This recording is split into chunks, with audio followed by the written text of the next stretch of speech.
Let's talk about Nancy Pelosi for a second. She's the first ever female Speaker of the House. She opposed the war in Iraq. In the 1980s, when the federal government was largely ignoring the AIDS crisis, she went to bat as an advocate trying to get funding, research, and treatment. She was a vocal critic of George W. Bush's idea to privatize Social Security, which she thought would kind of screw over millions of Americans' ability to retire comfortably. She even helped repeal Don't Ask, Don't Tell.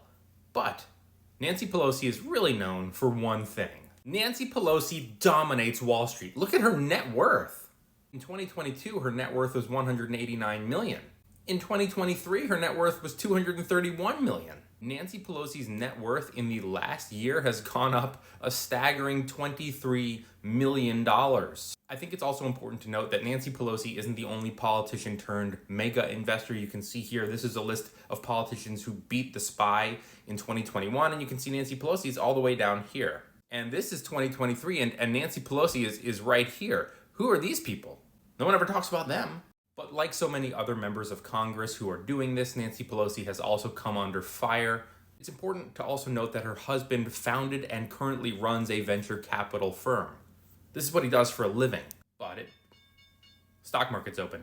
But it begs the question to whether they've benefited from insider information. A lot of their really big trades, their purchases or their sales, coincidentally lined up around policy changes or economic turbulence. One example would be their purchase of Nvidia all the way back in 22, right as Congress was getting ready to vote on the CHIPS Act, which would make more semiconductor manufacturing here in the United States. Another example was their massive purchase of CrowdStrike, a cybersecurity stock, all the way back in 2020, just as the US government was really kind of focusing in on cybersecurity. And shortly after their purchase of CrowdStrike stock, a couple of things happened. One, US government contracts went to companies like CrowdStrike as there were generally a lot more concerns for cybersecurity and cyber terrorism and stuff like that. And two, COVID. A lot more people started working at home, which increased the risk for cybersecurity. So companies used products like CrowdStrike. Now, there's something called the Stock Act, which was passed a few years ago, and STOCK actually stands for Stop Trading on Congressional Knowledge. And the whole point of the Stock Act was to require politicians and their spouses to disclose their stock trades or investments. You can see some of Nancy Pelosi's latest investments right here.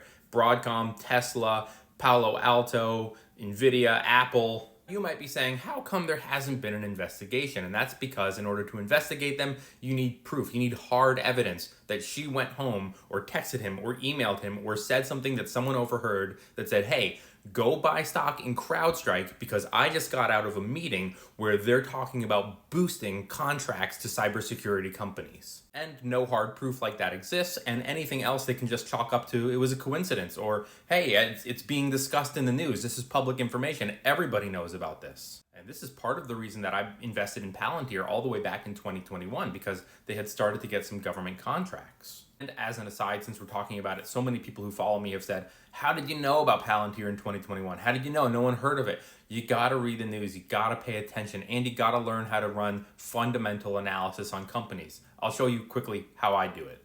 All you have to do is go right here and click on the menu, which is right here, and you will find all of these resources. By the way, they're all totally free, but I'm more specifically talking about this one right here. The real question is, should politicians be allowed to invest in individual stocks at all? And I think the answer is no.